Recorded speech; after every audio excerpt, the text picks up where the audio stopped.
अस्सलाम वालेकुम वरहमतुल्लाहि वबरकातुहू। कैसे हैं सब लोग?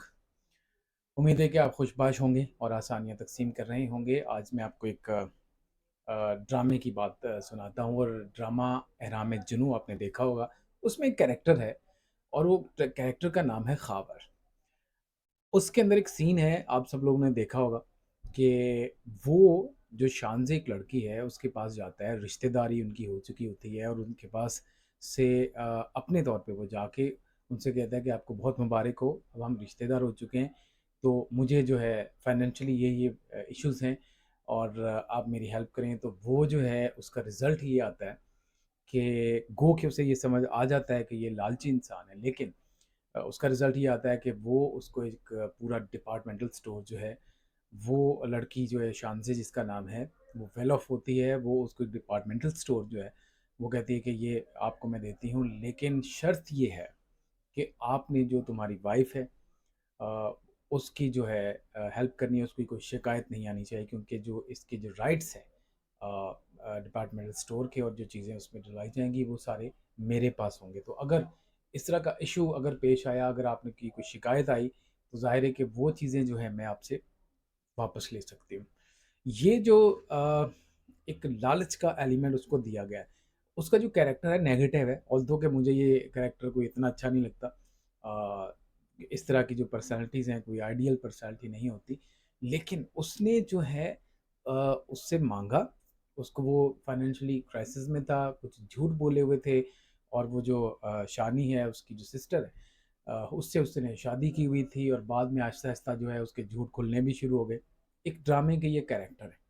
लेकिन इसमें जो है एक चीज़ उसने साबित की कि जब आप फाइनेंशियल क्राइसिस में हैं, जब बहुत ज़्यादा इश्यू आपकी लाइफ़ के अंदर चल रहे हैं, तो फिर आपको वो भी कर लेते हैं जो कि नॉर्मली आपकी पर्सनैलिटी का हिस्सा नहीं होता। लेकिन बहरहाल ये एक वो लव मैरिज थी और शायद उसका जो रिज़ल्ट है, वो कुछ अच्छा ना हो या कोई अच्छा हो जाए, वो अपने आप को चेंज कर ले, तो दोबारा से ये चीज़ें हो जाएँ, तो वो एक अलग बात है। ये राइटर पे डिपेंड करता है कि वो कैरेक्टर को किस तरफ लेके जाता है क्योंकि बाज़ दफ़ा ये भी हमने देखा है कि कैरेक्टर राइटर ये कहते हुए सुने गए कि जब कैरेक्टर जो है बागी हो जाता है, किरदार बागी होता है, तो वो फिर हमें खुद भी पता नहीं होता कि ये कैरेक्टर जो है वो किस तरफ जाएगा और इसका एंड क्या है।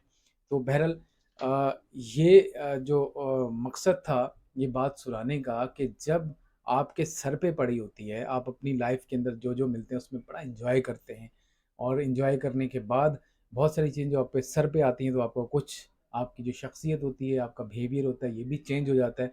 तो वो टारगेट हासिल करने के लिए अपने लाइफ़ को उसी तरीके से चलाने के लिए फिर आपने वो इक़दामात भी करने पड़ जाते हैं, जो कि दिल नहीं कर रहा होता कि मैं इस चीज़ माँगूँ या जो भी करूँ। लेकिन जब अथॉरिटी आती है आपको, तो आप उतना ज़ुल्म कर देते हैं। ये बात मैं रिलेट कर रहा हूँ, ये साबिक़ अमरीकी सदर हैं डोनाल्ड ट्रंप, इनसे कर रहा हूँ। एक और केस में उन पे फ़र्द जुर्म आयद हो चुकी है और 19 दीगर उनके साथी हैं। ये जॉर्जिया में ये कहा गया कि इन्होंने इंतखाबी नताइज तब्दील किए। तो उन पे ये आहिस्ता-आहिस्ता क्योंकि अब इलेक्शंस अमेरिका के होने वाले हैं और इलेक्शंस होने के वक़्त आपको पता है कि एक जो पॉलिटिकल पार्टीज़ होती हैं, ये बहुत केयरफुल होके चल रही होती हैं और फिर दूसरा इनका जो पैरेलल तरीका ये होता है कि जो दूसरे हैं, आपके ओपोनेंट्स, उनको आपने किसी न किसी तरीके से लीगली या किसी तरीके से नीचा दिखाना होता है। तो ये एक प्रोसेस है जो कि हर मुल्क में होता है, पाकिस्तान में भी होता है और बाकी जो दीगर ममालिक हैं, उसमें भी होता है।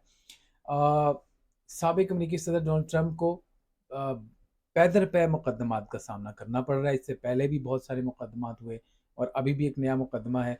98 पेजेज़ पर मुश्तमिल अदालत ने फ़र्द जुर्म की जो दस्तावेज़ है वो जारी की हैं, जिसमें डोनाल्ड ट्रंप और उसके 19 दीगर साथी हैं। उन पर रियासत जॉर्जिया में इंतखाबी नताइज तब्दील करने के लिए साजिश जो कॉन्स्पिरेसी थ्योरी है, उसका उन्होंने इस्तेमाल किया साजिश की और उन्होंने उसका रिज़ल्ट ये हासिल उन्होंने किया कि इंतखाबी नताइज जो हैं, वो तब्दील किए। इसके अलावा व्हाइट हाउस के chief of staff mark meadows जो है, वो भी उनमें शामिल हैं कि ये जो है उनका फ्रंटमैन थे। इन्होंने ये सारे नताइज तब्दील करने की कोशिश की और फिर एट द एंड रिज़ल्ट ये आया कि डोनाल्ड ट्रंप जो हैं, वो प्रेसिडेंट बन गए।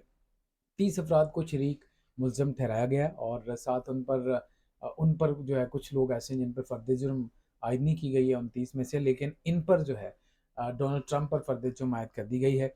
और 2024 के सदारती इंतखाबात की तैयारियां जो हैं वो यूएसए में जारी हैं। यूनाइटेड स्टेट के अंदर जो इंतखाबात की तैयारियां बहुत पहले से ज़ाहिर है वो होती हैं, और मुख्तलिफ़ रियासतें हैं जिनमें कैंपेन की जाती है। तो डोनाल्ड ट्रंप जो है अपने दिफा के लिए बहुत कुछ कर रहे हैं और कैंपेन भी चला रहे हैं साथ साथ जो है।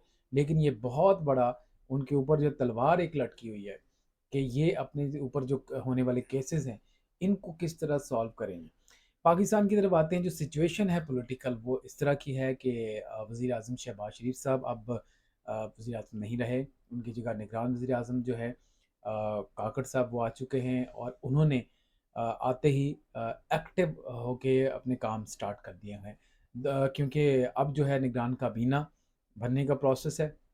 सबसे इम्पोर्टेंट जो चीज़ है वो पाकिस्तान की मईशत है, और पाकिस्तान की मईशत में ऐसे वज़ीर ख़ज़ाना को लाना लाना बहुत ज़रूरी है जो कि आईएमएफ के साथ मुआहदे जो हैं उनको मेंटेन कर सकें। इसके बाद पाकिस्तान की जो मईशत है उनको भी बेहतर तरीके से चला सकें। तो ऐसा नाम जो सामने आ रहा है वो हफीज़ शेख है। इसके अलावा भी कुछ मज़ीद नाम हैं जो कि कोशिश जिनकी की जा रही है कि ये जो है वज़ीर ख़ज़ाना बन जाए, वज़ीर ख़ारजा बन जाए। तो वो एक एक पूरा ग्रुप है जिनको जो न्यूट्रल्स का एक, ये लोग न्यूट्रल हैं, बज़ाहिर इनका किसी पॉलिटिकल पार्टी से ताल्लुक़ नहीं है, लेकिन यहाँ पे जो सूटेबल है वो न्यूट्रलिटी ही है कि जो न्यूट्रल लोग हैं उन्हीं को इस आगे लेके आते हैं। वज़ीर आला जस्टिस बाक़िर जो हैं वो सिंध के अंदर वज़ीर आला निगरान जो केयर टेकर हैं वो बन चुके हैं। मोहसिन नकवी साहब पंजाब में हैं। तो इसी तरह ये जो अब सेटअप मुकम्मल होगा, फिर इलेक्टोरल प्रोसेस है, नई हल्का बंदियाँ की जाएंगी, नई लिस्टें बनेंगी, जिसके बाद जो है कयास किया जा रहा है अभी।